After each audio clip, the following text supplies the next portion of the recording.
हमारे पूज्य पिताजी महाराज एक प्रसंग सुनाते हैं। श्री तुलसीदास जी महाराज एक बार वृंदावन आए चित्रकूट से, और तुलसीदास जी महाराज जो हैं ये भगवान को प्रणाम नहीं करते थे, हमारे श्याम सुंदर को। बोले क्यों? बोले तुलसी मस्तक तब नवे जब धनुष बाण ले हाथ। बोले बंसी छोड़ के धनुष बाण हाथ में लोगे तब मैं आपको प्रणाम करूंगा। तो श्री तुलसीदास जी महाराज के लिए कृष्ण भय रघुनाथ, हमारे ब्रजमंडल के श्रीनाथ जी तुलसीदास जी को दर्शन देने के लिए, उनके प्रणाम को स्वीकार करने के लिए उन्होंने हाथ में अपनी भुजा में धनुष बाण ले लिया। जैसे ही द्वारिका, जैसे हमारे नंद नंदन कृष्ण ने बंशी छोड़ के धनुष बाण लिए, तब तुलसीदास जी ने प्रणाम किया। बोला अब ठीक।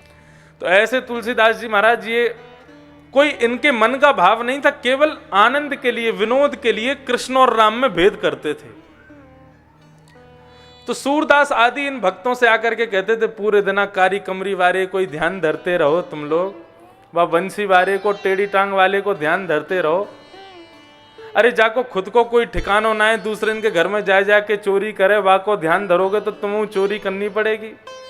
हमारी रघुनाथ जी की शरण में आ जाओ, हमारे राम जी की शरण में आ जाओ, सब कल्याण करेंगे राम जी। सूरदास जी महाराज कहते थे, बोले नहीं, हम अपने गोपाल जी के ही ठीक हैं। अब सूरदास जी को नेत्र तो थे नहीं। तुलसीदास जी बोले कि बोले देखो भाई, तुम कितना भी लड़ लो हमसे, लेकिन श्रेष्ठ तो राम जी ही हैं। सूरदास जी बोले हाँ राम जी श्रेष्ठ हैं, मना कब कर रहे हैं, लेकिन गोपाल जी से बढ़िया कोई नहीं है। बोले देखो ये कब तक लड़ाई झगड़ा हमारा चलता रहेगा, आज हम तराजू में तोल के देख लेते हैं, जिसका वजन ज्यादा वो जीत जाएगा। सूरदास जी बोले ठीक है, कर लो तुम जैसे करना चाहो। बोले मैं अपने ठाकुर जी को लेकर के, अपने रघुनाथ जी को लेकर के एक पड़ले में बैठूंगा, आप अपने गोपाल जी को लेकर एक पड़ले में बैठना, और दोनों नापेंगे, जिसका वजन ज्यादा, जिसमें बल ज्यादा, उसका पटला नीचे आ जाएगा और वही फिर विजयी माना जाएगा। और एक और शर्त है, यदि रघुनाथ जी जीत गए तो कल से रघुनाथ जी के पद गाने शुरू कर देना सूरदास जी, और यदि तुम्हारे कन्हैया जीत गए तो हम कल से कन्हैया के पद गाने शुरू कर देंगे। दोनों में शर्त लग गई। अब जैसे ही महाराज पेड़ पर तराजू लटकाया गया, अपने छोटे से गोपाल जी को लेकर के श्री सूरदास जी पहुंचे, अपने रघुनाथ जी को लेकर के श्री तुलसीदास जी पहुंचे। दोनों पड़ले पर जैसे ही चढ़ने लगे तो पहले सूरदास जी महाराज चढ़े, जय हो मेरे गोपाल जी, और कहकर के पड़ले में बैठ गए। श्री तुलसीदास जी महाराज अपने रघुनाथ जी को लेकर के, जय हो मेरे श्री सीताराम, और जैसे ही बैठे थोड़ी बहुत देर तो नाप तोल चलती रही, धीरे धीरे धीरे धीरे क्या देखा, सूरदास जी ऊपर लटक गए और तुलसीदास जी नीचे आ गए। और सूरदास जी को दिखाई तो देता नहीं। तुलसीदास जी महाराज जोर से हंसने लगे, बोले हम पहले ही कह रहे थे हार जाओगे, तुम मानते नहीं हो बात को, देखा हमारे रघुनाथ जी ज्यादा श्रेष्ठ हैं, हमारा पडला नीचे आ गया, ऊपर लटके हो हवा में, कूद जाओ ऊपर से ही। सूरदास जी महाराज को बड़ा बुरा लगा, पडले में से ऊपर से ही कूद गए, अपने ठाकुर जी को हृदय से लगा करके सीधे अपनी कुटिया में जाकर के बैठे, और कुटिया में जाकर के ठाकुर जी को दूर बैठा दिया, और ठाकुर जी से मुंह फेर करके और रोने लगे, और रो रो करके कह रहे हैं, बोले पूरे दिन गला फाड़ फाड़ करके तुम्हारा गीत गाते हैं, कीर्तन गाते हैं, हमको नेत्र दिए नहीं, दिखाई देता नहीं, पूरे दिन में ना जाने कितनी बार गिरते हैं पढ़ते हैं, फिर भी तुम्हारा भजन नहीं छोड़ते हैं। और आज तुलसीदास जी के सामने नाक का सवाल था मेरा, पूतना को मारने के लिए 7 दिन के थे, तब जान आ गई आप में। सक्टासुर, घासुर, बकासुर, धेनुकासुर को 6-6 महीने की उम्र में मार दिया, लेकिन आज एक भक्त की लाज बचानी थी तो जरा से भारी नहीं हो पाए आप। तो गोपाल जी मूर्ति में थे, सोई अचल हो गए, सचल हो गए, और जाकर के सूरदास जी की गोद में बैठ गए। बोले बाबा, बार बार उनकी ठोड़ी को पकड़े तो सूरदास जी बोले दूर बैठो, मुझसे बात मत करो, तुमसे बात ही नहीं करनी है, तुम ऐसे ही करते हो।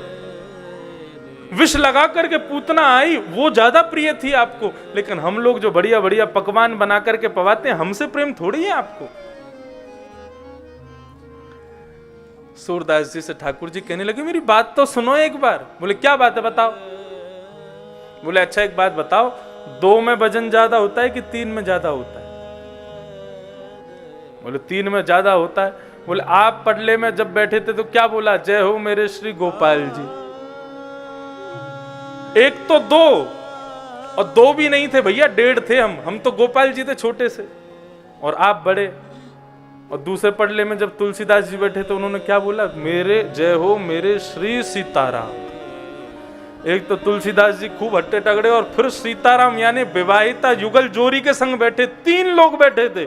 अब यहां पर 1.5 बैठे, वहां पे 3 बैठे, कौन भारी होगा? अगर तुम भी कह देते जय हो मेरे राधे श्याम, तो अगर जरा भी कमती रह जाते तो तुम जो कहते वो करते हम। सूरदास जी ने तुरंत उनको गोदी में उठाया और सीधे अपनी छड़ी लेकर के पहुंच गए तुलसीदास जी के पास। तुलसीदास जी बोले आ गए हमारे रघुनाथ जी की शरण में? बोले शरण में बाद में आएंगे, दोबारा तराजू लटकाओ। सूरदास जी तुलसीदास जी बोले क्यों? बोले पहले थोड़ी मिसअंडरस्टैंडिंग हो गई थी हमसे, हम थोड़ी भूल में रह गए, हमको पता नहीं लग पाया क्या करना है। अब हम बिल्कुल सोच समझ के आए, अब दोबारा से तराजू लटका। बोले अब नहीं होगा, अब तो एक ही बार हो गया। सूरदास जी पीछे पड़ गए, बोले तराजू लटकाना पड़ेगा। तब तुलसीदास जी ने अंत में सूरदास जी को हृदय से लगाया। बोले जिसने तुमको पढ़ा लिखा के भेजा है, मैं सब जानता हूं किसने क्या बता दिया है। राम कृष्ण दो एक हैं, अंतर नहीं निमेश। बंधुओं, इसको कहते हैं निश्चल निष्कपट भक्ति। ये भगवान को अति प्रिय है। सूरदास जी महाराज का एक पद मुझे बहुत प्रिय है, सब लोग गाओ। सूरदास जी से कोई कहता था आपके पास नेत्र नहीं है, दिखाई आपको देता नहीं है, आप नेत्रहीन हो फिर भी भगवान का इतना भजन करते हो, जिसने आपको अंधा बनाया उसी का भजन करते हो।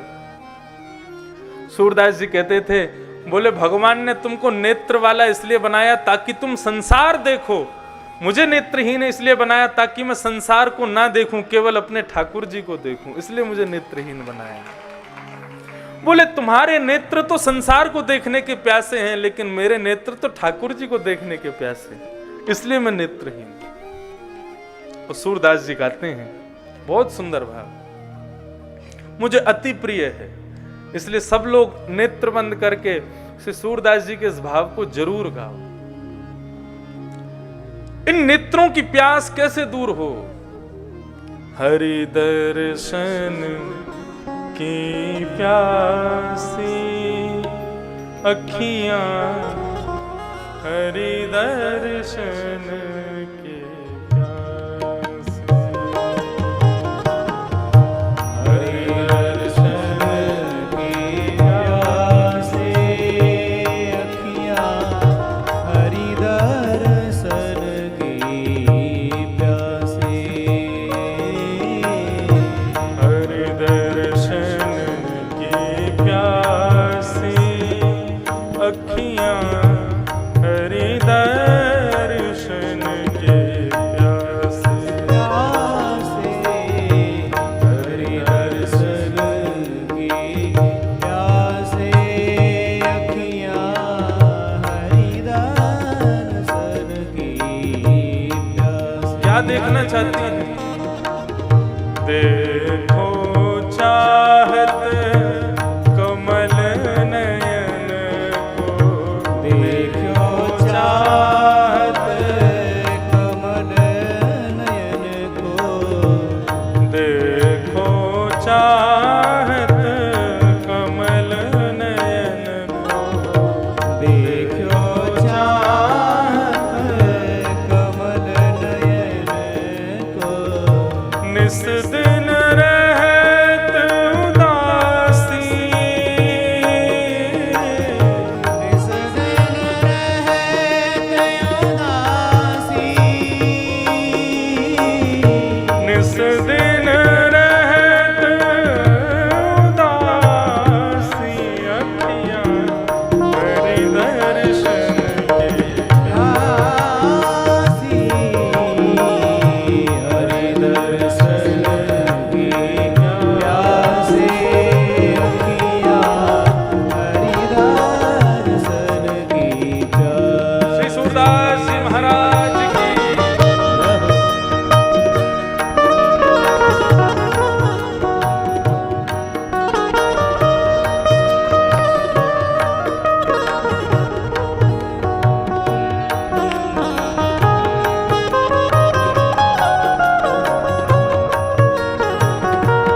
दर्शन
केसर तिलक मोतिन की माला, श्री वृंदावन के वासी।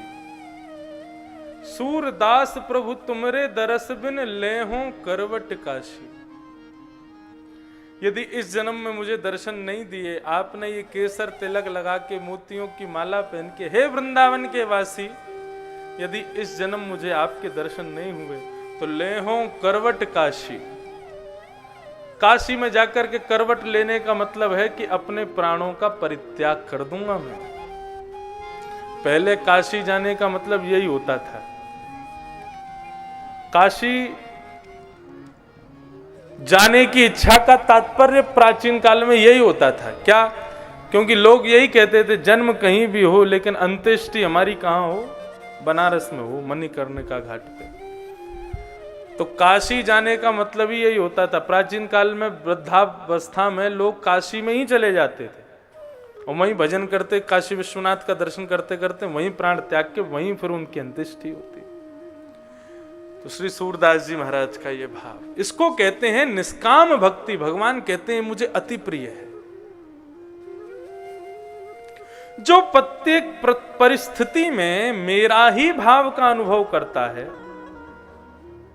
और प्रत्येक परिस्थिति को मेरे ही कृपा समझ करके जीता है, चाहे वो अनुकूल हो चाहे वो प्रतिकूल हो। इस अनुकूल प्रतिकूल परिस्थिति में भी मेरा अनुभव करते हुए जो जीता है, ऐसे व्यक्ति को भक्त कहते हैं।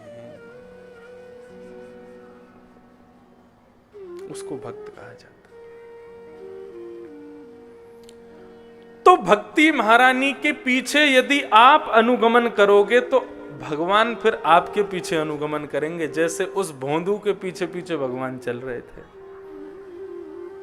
श्रीमद् भागवत मुक्ति प्रदायन ग्रंथ नहीं है, श्रीमद् भागवत भक्ति प्रदायक ग्रंथ है। मुक्ति और भक्ति में अंतर क्या? मुक्ति मतलब मरने के बाद भगवान की प्राप्ति, और भक्ति का मतलब जीते जी भगवान की प्राप्ति। दोनों में श्रेष्ठ क्या है? वास्तव में जब तक हम जीवित हैं, अपनी जीवित अवस्था में ही भगवत दर्शन कर लें। प्रश्न पूछा गया, कौन कौन लोग भागवत की कथा सुनने से पवित्र होते हैं? कैसे कैसे पापों से निवारण श्रीमद् भागवत कथा से होता है? उसके उत्तर में श्री नारद जी महाराज कह रहे हैं, कैसे कैसे पाप दूर हो जाते हैं भागवत की कथा सुनने से। सबसे पहली बात, दुनिया में जितने भी पाप हैं, प्रत्येक पाप को दूर करने के संकल्प लेकर के यदि आप सप्ताह यज्ञ सुनोगे, सप्ताह कथा सुनोगे, तो पुनंतिते पवित्र हो जाओगे। लेकिन वही बात है, संकल्पित होकर के आपको करना पड़ेगा, संकल्प लेना पड़ेगा। संकल्पित बिना हुए यदि किसी कार्य में यदि आप अपनी रति रखते हैं, तो उसका कोई विशेष प्रभाव आपके ऊपर नहीं होगा। समस्त पापों का निवारण श्रीमद् भागवत की कथा है। अब कौन कौन से हैं, कुछ श्रेणियां गिनवाई गई हैं, इसलिए ध्यान से सुनिएगा। सदा दुराचार, पहला पाप दुराचार। दुराचार कहते हैं दुराचरण, दूषित आचरण को दुराचार कहा जाता है। आप ना तो गलत खाते हैं, ना गलत पीते हैं, ना गलत पहनते हैं, ना गलत कुछ करते हैं, लेकिन आप जिनके संग उठते बैठते हो वो सारे गलत काम करते हैं, तो ये भी एक पाप है। आप कहेंगे कि हम पूर्ण रूपेण पवित्र हैं, हम वैष्णव हैं, हमारा परिवार वैष्णव है, लेकिन हमारे मित्र, हमारा परिकर, जहां हम काम करते हैं वहां लोग दूषित हैं। तो देखो, आपको उनके संग की अनुमति कब मिलेगी? एक नींबू होता है ना, नींबू, वो 5 किलो दूध में यदि नींबू निचोड़ दिया जाए तो एक नींबू 5 किलो दूध को फाड़ करके छेना बना देगा। ऐसे ही एक वैष्णव यदि 4 असद व्यक्ति के पास में बैठे तो अपनी वैष्णवता की सुगंधी से उनको भी वैष्णव बनावे, तो आप असद लोगों के बीच में जा सकते हो, नहीं तो बिल्कुल नहीं जाना चाहिए। यदि आपको लगता है कि आपके संग से उनमें कोई परिवर्तन नहीं आ रहा है, उनके अंदर कोई बदलाव नहीं है, उनकी मनोबुद्धि विकार कुछ भी बदल नहीं रहे हैं, किसी में भी कोई प्रकार का कोई परिवर्तन नहीं है, तो तजिए हरि विमुखन को संग, उनका संग तुरंत परित्याग कर दीजिए। क्योंकि फिर जब नरक जाएंगे तो आप कहेंगे हमने तो खूब कथाएं कराई थी, हमने तो खूब बढ़िया से प्रेम किया था, हमने तो सब बढ़िया काम किए थे, लेकिन वहां पर चित्रकेतु यही कहेगा, यमराज यही कहेगा, तुमने खूब कथाएं कराई, तुमने खूब तीर्थ यात्रा की, तुमने सब कुछ किए, लेकिन तुम अपने पड़ोसी को, तुम अपने मित्र को, तुम अपने प्रियजन को बदल नहीं पाए, और तुम्हारे रहने से यदि उसमें कोई परिवर्तन नहीं आया तो उसका दोष भी तुमको लगेगा कि तुम्हारे संग रहते हुए वो बदला नहीं। इसलिए पहला पाप क्या है? बोले सदा दुराचार। दुराचरण भी एक पाप है, इसलिए दुराचरण से बचो। मानव भले ही सत्संग ना करे, लेकिन मेरी दृष्टि में, मेरी मनोबुद्धि में सबसे बड़ा सत्संग क्या है? एक दूषित व्यक्ति का संग त्याग देना ही सबसे बड़ा सत्संग है। वो सत्संग भले ही ना करे, लेकिन किसी दूषित व्यक्ति का असंग ना करे। सदा दुराचार। विमार्गगा, ये दूसरा पाप है, विमार्ग। विमार्ग किसे कहते हैं? विमार्ग यानी कि कुमार्ग। जिस पथ पर चलने से, जिस काम को करने से माता पिता, गुरु, ग्रंथ, पुराण आदि सबने मना किया है, उन कार्यों को करना ही, उस माता पिता की आज्ञा की अवहेलना करना ही विमार्ग है। विमार्ग भी एक पाप है। यदि कोई विमार्गी हो चला है तो वो भी कथा सुने तो पुनंतिते, उसके जीवन में पवित्रता आती है। दूसरा भाव, तीसरा भाव, क्रोधाग्नि दग्धा। तीसरा पाप क्या है? बोले क्रोध, भयंकर क्रोध।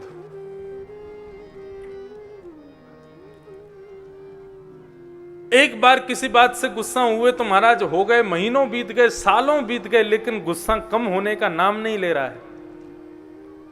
जिस व्यक्ति को भयंकर गुस्सा आता है वो व्यक्ति सावधान रहे। क्यों? बोले भयंकर गुस्सा यानी कि नरक का उसके पास में वीजा है, उसको नरक जाना ही पड़ेगा। भयंकर क्रोध नरकगामी बनाता है। क्रोध कैसा होना चाहिए? क्रोध के बिना भी जीवन नहीं होना चाहिए। क्रोध होना तो चाहिए, लेकिन कैसा होना चाहिए? घटिका द्वयम, 2 घड़ी का। 45 मिनट से ज्यादा क्रोध नहीं होना चाहिए। लेकिन ऐसा भी नहीं हो, 45 मिनट भी बहुत होता है। 45 मिनट में पूरी दुनिया की सृष्टि बदल सकती है यदि क्रोध भयंकर हो तो फिर दूसरा बात बताया, बोले जिस प्रकार दूध होता है ना, कभी ऊपर आता है फिर नीचे चला जाता है, फिर ऊपर आता है फिर नीचे चला जाता है, फिर ऊपर आता है फिर नीचे चला जाता है, ऐसा क्रोध होना चाहिए। लेकिन ऐसा क्रोध भी अच्छा नहीं होता, सवेरे गुस्सा हो, फिर दोपहर के भोजन में शांत हो, फिर रात में फिर गुस्सा हो रहे हो। तब बताया गया बोले तीसरा क्रोध होना चाहिए जल के जैसा, जलाशय। जल को कितना भी गर्म कर दो, कितना भी गर्म कर दो, जैसे ही गर्मी से आप जल को दूर रखोगे अपने आप ठंडा हो जाएगा, अपने आप शीतल हो जाएगा। जल का स्वभाव उष्ण नहीं है, गर्म नहीं है, शीतल है। ऐसे ही मानव का हृदय होना चाहिए। कितनी भी गर्म स्वभाव स्थिति प्रकट क्यों ना हो जाए, उस समय ठीक है क्रोध तो आएगा, उसको रोक नहीं पाओगे, लेकिन जैसे ही उस स्थिति से बाहर आओ, जल के जैसे तुम भी धीरे धीरे कम होते चले जाओ। कई लोग होते हैं स्थिति में भी गुस्सा थे और स्थिति चली गई, सब कुछ खत्म हो, तब भी गुस्सा है सोच सोच के कि ऐसा क्यों हुआ था। आज रसोईया ने सब्जी बनाई, उसमें नमक कम डाल दिया तो फिर उस पर बरस पड़े, बोले नमक कैसा डाला है और बढ़िया से सब्जी नहीं बनाई है, पूरा साग बर्बाद कर दिया। दूसरे दिन बेचारे ने अच्छी बनाई तो फिर बरस पड़े, बोले क्यों बरस रहे हो आज, आज तो अच्छी बनी है। बोले हम इसलिए बरस रहे हैं, कल क्यों बिगाड़ी थी तुमने। ऐसा क्रोध आपको नरकगामी बनाएगा। क्रोधाग्नि दग्धा। तो क्रोध की औषधि क्या है? श्रीमद् भागवती वार्ता। इस भागवत की कथा को यदि सप्ताह यज्ञेन कलौ पुनन्ति ते, इस कलयुग में सप्ताह कथा को बड़े भाव से, निष्ठा से, दृढ़ता से यदि श्रवण किया जाए तो क्रोध धीरे धीरे कम होने लगेगा। ये भागवत की कृपा है। क्रोधाग्नि दग्धा। उसके बाद पाप क्या? बोले कुटिलश्च कामिनः। अत्यंत काम, विषय वासना की इच्छा, ये भी एक पाप है। वो भी कथा श्रवण करने से पुनन्तिते, पवित्र हो जाता है। इस प्रकार से सारे पाप बताए जा रहे थे। तभी कहा बोले सत्येन हीना पितृमातृ दूषका। जो व्यक्ति कभी सत्य नहीं बोलता और माता पिता की अवहेलना करता है, ऐसा व्यक्ति भी यदि 7 दिन के लिए भागवत जी की शरण में आ जाए तो पुनन्तिते, पवित्र हो जाता है। इस बात को सुनकर के श्री नारद जी महाराज बोले मैं नहीं मानता।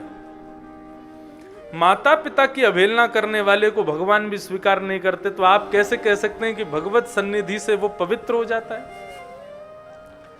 तब यहां पर माता पिता से द्रोह करने वाले एक पुत्र धुंधुकारी की कथा सुनाई गई। आत्मदेव नाम के एक ब्राह्मण थे, उत्तम नगर में रहते थे।